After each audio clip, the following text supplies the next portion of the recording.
Hey everybody, welcome to the season 3 finale of the G.O.A.T Marketing Show. Today we are going to do a recap and really focus in on the things we've learned this year, some of the failures, some of the lessons, and more importantly, how we overcame them and some of the new processes that we have implemented along the way. And for me, I think my biggest lesson this year is the importance of having an amazing team behind you, which I do today. All 3 of them are with me, and each of them are going to walk through some of the learnings, and we are going to kick it off with Ben. Ben, take it away. Thanks, Doug. The failure that I wanted to talk about and the learnings and innovations that came from that goes back to some of my work with the web development team. Site launches have a lot of moving parts, especially when you're working from the ground up on infrastructure, design, UX, content, and all that. And there was one particular project earlier in my career where I joined a project already in progress. And I had been working with the team. I had gotten it to the 1 yard line. We were just about to launch. I was feeling proud of myself. I joined this project in progress and we were able to get it done on time. And then the night of the launch, our senior vice president messages me and goes, just checking to make sure that we have analytics and hosting set up. And my heart sank because I had not even thought about that. And the answer was no, we don't have it set up. And that resulted in us having to push the launch date. So that was a failure, and it was a failure on my part. And what I learned was, while there's a lot of moving parts on a project like this, they don't all have to happen in succession. There's stuff that can happen at the same time. And one of those things is getting analytics and hosting set up as soon as site infrastructure is done.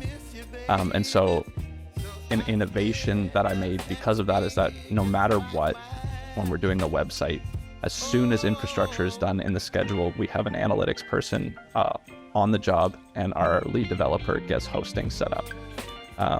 This comes back to the real learning of making sure that you understand the full scope of a project and make sure you anticipate the next step before it happens. You can't be reacting when you have large projects like this and a lot of moving parts. It's amazing over the past year. I mean, that was one small thing, but the amount of process you brought into our web development process and even just how we onboard clients has been amazing. So next we are going to go to Nithya to talk about some of the things she learned with content. Hello, everybody. So over the past few weeks, we've been working with a client who we create a lot of content for on a monthly basis. But on top of this, we get a lot of ad hoc requests in. And I was managing this with John in the format that they were being received for a few weeks before I started to reach a point where things were disorganized, items were being lost, and even posting deadlines were going missed, which is a failure that I recognized quickly. As soon as I noticed this, I brought it to the attention of my team here. And we put our heads together, and I'll give Ben some credit here for innovating this idea, to use Trello, which we use for a few other clients, to track these requests that are coming in. So not only did this help with when we are receiving these requests to make sure we're getting all the information we need so there's less back and forth between the client and us, but also it helped us organize ourselves better because I was able to move things into John's column so he knows they're ready to edit. As soon as they're ready for me to post and for me to work with, they're moved into my column, and there's a lot of transparency for us to see who has what at what time.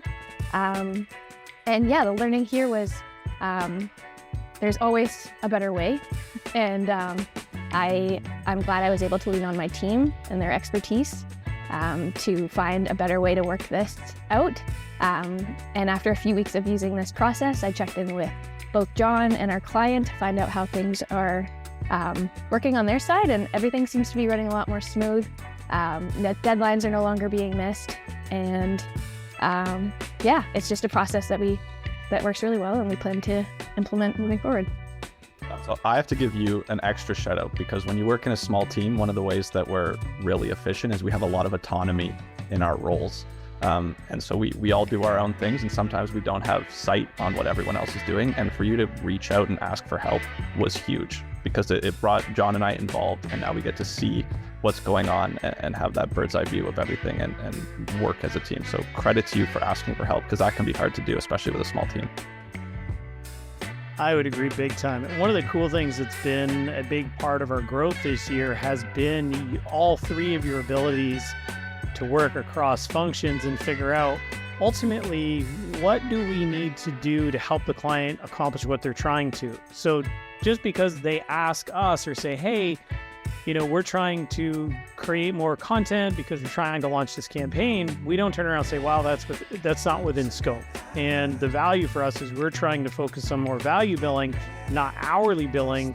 And all of you have done a great job of embracing that fact to figure out what do we need to change in our process so that we can say yes to clients more often while still being profitable, but still ultimately accomplishing the goal.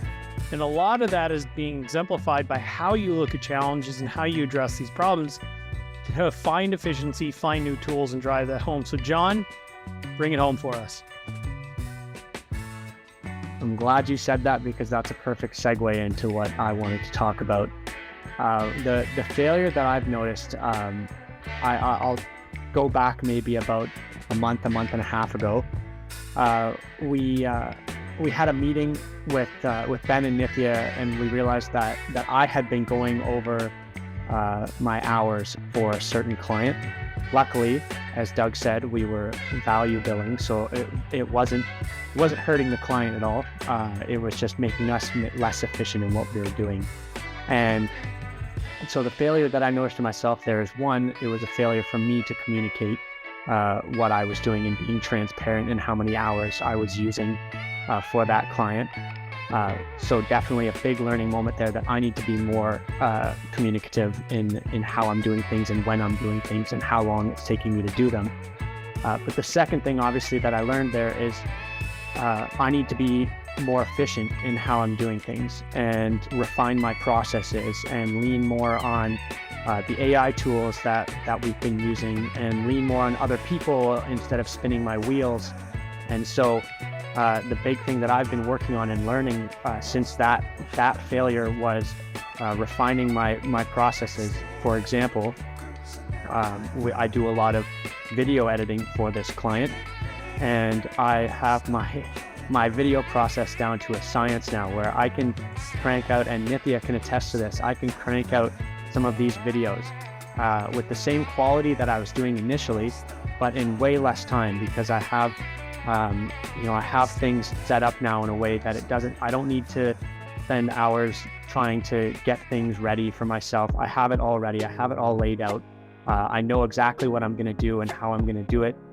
And so, and I use a lot of AI in doing that as well. And I used a lot of AI in setting those foundations so that it's easier for myself going forward, and I don't have to be doing the same things every time. So definitely a good moment where I realized that I needed to be changing up what I was doing to suit what Giant Goat is doing in the trajectory that we're going in. So that's definitely what I've learned, the biggest thing I've learned in the last little bit.